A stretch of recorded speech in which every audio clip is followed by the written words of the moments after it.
VS Achuthanandan స్ఫూర్తి నేటి యువతరానికి మార్క్సిస్టు పార్టీకి శిరోధార్యమని సిపిఎం రాష్ట్ర కమిటీ సభ్యులు ముదిరెడ్డి సుధాకర్ రెడ్డి, జిల్లా కార్యదర్శి తుమ్మల వీరారెడ్డి అన్నారు. మృతి పట్ల సంతాపం వ్యక్తం చేస్తూ చిత్రపటానికి పూలమాలలు వేసి ఘనంగా నివాళులు అర్పించారు. కేరళ మాజీ ముఖ్యమంత్రి, సిపిఎం వ్యవస్థాపక సభ్యులు కామ్రేడ్ విఎస్ అచ్యుతానందన్ కేరళ రాష్ట్రం తిరువనంతపురంలో అనారోగ్యంతో మృతి చెందారు. ఆయన మృతికి సంతాపంగా చిత్రపటానికి పట్టణంలోని దొడ్డికొమరయ్య భవన్లో పూలమాలలు వేసి ఘనంగా నివాళులు అర్పించారు. ఈ సందర్భంగా జరిగిన సంతాప సభలో సిపిఎం రాష్ట్ర కమిటీ సభ్యులు ముదిరెడ్డి సుధాకర్ రెడ్డి, జిల్లా కార్యదర్శి తుమ్మల వీరారెడ్డి మాట్లాడుతూ 1964లో సిపిఎం ఏర్పాటు చేసిన సభ్యులలో వారు ఒకరని అన్నారు. నాటి నుండి తుది శ్వాస విడిచే వరకు నమ్మిన సిద్ధాంతానికి కట్టుబడి పేద, మధ్యతరగతి కార్మిక, రైతు ఉద్యమాలలో పనిచేస్తూ సమాజ నిర్మాణ స్థాపన కోసం ఎంతగానో కృషి చేశారని కొనియాడారు.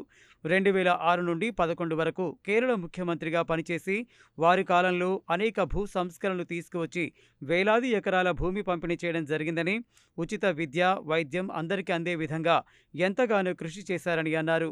కేరళలో ప్రతిపక్ష నాయకుడిగా 15 సంవత్సరాలు పనిచేస్తూ అధికార ప్రభుత్వానికి ప్రజా సంక్షేమం కోసం అనేక సలహాలు, సూచనలు చేశారని అన్నారు. స్వాతంత్ర ఉద్యమ కాలంలో బ్రిటిష్ పాలకులు వ్యతిరేకంగా జరిగిన పోరాటంలో జైల్లో నిర్బంధించిన మొక్కవోని దీక్షతో స్వాతంత్ర ఉద్యమం కోసం పనిచేశారని గుర్తు చేశారు. 2007 ఉమ్మడి జిల్లా కోదాడలో జరిగిన వ్యవసాయ కార్మిక సంఘం రాష్ట్ర మహాసభలకు ముఖ్య అతిథిగా హాజరయ్యారు.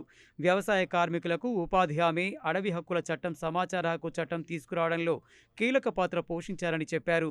ఎన్ని ఒడిదుడుకులు వచ్చినా, నిర్బంధాలు వచ్చినా తుది శ్వాస వరకు పేద ప్రజల పక్షాన పోరాడాలని కొనియాడారు. ఆయన సేవలు చిరస్మరణీయమని, అలాగే ఆయన ఆశయ సాధన కోసం యావత్ పార్టీ శ్రేణులు కృషి చేయాలని పిలుపునిచ్చారు. ఈ సంతాప సభలో సిపిఎం నాయకులు నారి ఐలయ్య, పాలడుగు నాగార్జున, బండా శ్రీశైలం, ప్రభావతి, సయ్యద్ హషం, చినపాక లక్ష్మీనారాయణ, గంజి మురళీధర్, మహమ్మద్ సలీం, పి నర్సిరెడ్డి, దండంపల్లి సత్తయ్య, తుమ్మల పద్మ, నలపరా సైదులు, మన్నెం భిక్షం, ఔట రవీందర్, కొండ వెంకన్న, కుంభం కృష్ణారెడ్డి, కోట్ల అశోక్ రెడ్డి, అద్దంకి నరసింహ, కందుల అశోక్, గుండాల నరేష్, బొల్లు రవీందర్, సర్దార్ అలీ, పాలాది కార్తిక్ తదితరులు పాల్గొన్నారు.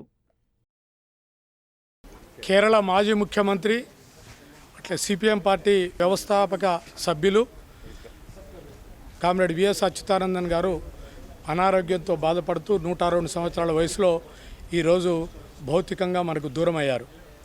అచ్యుతానందన్ గారు ఆనాడు కేరళలో ఈఎంఎస్ నంబూద్రిపాద్, ఏకే గోపాలన్, అట్లాగే ఈకే నాయనార్ లాంటి మహానాయకుల తర్వాత ఆ రాష్ట్రానికి ముఖ్యమంత్రి అయ్యారు. కేరళ ప్రభుత్వం దేశానికే ఆదర్శంగా తీర్చిదిద్దడంలో ఆయన కూడా ఒక ముఖ్యమైన పాత్ర పోషించారు. కేరళలో దేశానికి ఆదర్శమైనటువంటి భూ సంస్కరణలు, పేదలకు అనేక సంక్షేమ చట్టాలు, అట్లాగే వ్యవసాయ కార్మికులకి అనేక ఉపయోగపడేటువంటి చట్టాలు తీసుకురావడంలో ఆ ముఖ్యమంత్రుల తర్వాత వీరు కూడా ప్రధాన పాత్ర పోషించారు. అట్లాగే పార్టీని విజయపథంలో నడిపించడంలో ఆ తర్వాత కొద్ది మెజారిటీతో ఓడిపోయినప్పటికీ కూడా తిరిగి పార్టీ ఈరోజు మళ్ళా వరుసగా 2 సార్లు గెలిచిందంటే వారి కృషి కూడా దాంట్లో గణనీయంగా ఉంది.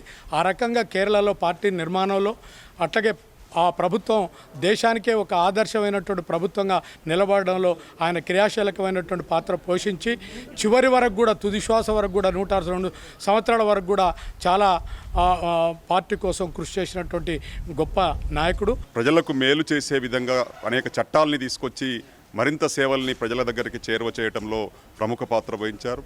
ఆయన చిన్ననాటి నుంచే, విద్యార్థి దశ నుంచి అనేక పోరాటాల్లో ప్రత్యక్షంగా పాల్గొని అక్కడ ప్రజలకు నాయకత్వం వహించి పార్టీలో అంచెలంచెలుగా ఎదిగి ఈరోజు సిపిఎం పార్టీ రాష్ట్ర కార్యదర్శిగా, పొలిట్ బ్యూరో సభ్యులుగా, అనేక వ్యవసాయ కార్మిక సంఘం, రైతు సంఘం, ప్రజా సంఘాలకు జాతీయ నాయకుడిగా పనిచేసినటువంటి వ్యక్తి. ఆయన పాలనలో మంచి పరిపాలన సాగిందనేది ప్రజలు గుర్తుంచుకున్నటువంటి అనేక సత్యాలు ఉన్నాయి, మంచి విజయాలు కూడా ఉన్నాయి. ఇటువంటి పాలనను చూసినాక అచ్యుతానందన్ గారు కమ్యూనిస్టు పార్టీలో చాలా సుదీర్ఘంగా ఆయన నిర్మాణంలో వ్యవస్థాపకుల్లో ఒకరుగా ఉన్నటువంటి వ్యక్తి. ఆయన మరణం సిపిఎం పార్టీకి తీరని లోటు. ముఖ్యంగా వ్యవసాయ కార్మికులకు సంబంధించినటువంటి అనేక సంస్కరణలు తీసుకురావడం జరిగింది. వ్యవసాయ కార్మికులకు కావాల్సినటువంటి అనేక వసతులకు సంబంధించి కానీ ఆ రాష్ట్రంలో అభివృద్ధి పథాన నడిపించినటువంటి గొప్ప నాయకుడు విఎస్ అచ్యుతానందన్ గారు. అదే రకంగా ఆయన తీసుకొచ్చినటువంటి అనేక సంస్కరణలో భాగంగా భూ పంపిణీ అనేటువంటిది కేరళ రాష్ట్రంలో ఒక గొప్ప పేరు తెచ్చినటువంటిది. భారతదేశంలోనే భూ పంపిణీకి మరి ప్రారంభాన్ని ఇచ్చినటువంటి విఎస్ అచ్యుతానందన్ గారు చాలా పెద్ద మార్పు తీసుకురావడం జరిగింది. దున్నేవాడికి భూమి కావాలనే నినాదాన్ని నిజం చేసి ప్రజల కళ్ళల్లో మరి ఒక రకమైనటువంటి తేజాన్ని చూసినటువంటి గొప్ప నాయకుడిగా విఎస్ అచ్యుతానందన్ గారు ఉన్నారు. వారి యొక్క జీవితం నేటి తరానికి ఆదర్శం. నల్గొండ జిల్లా పార్టీ తరఫున వారికి ప్రత్యేకమైనటువంటి జోహార్లు మరి అర్పిస్తూ ఉన్నాం.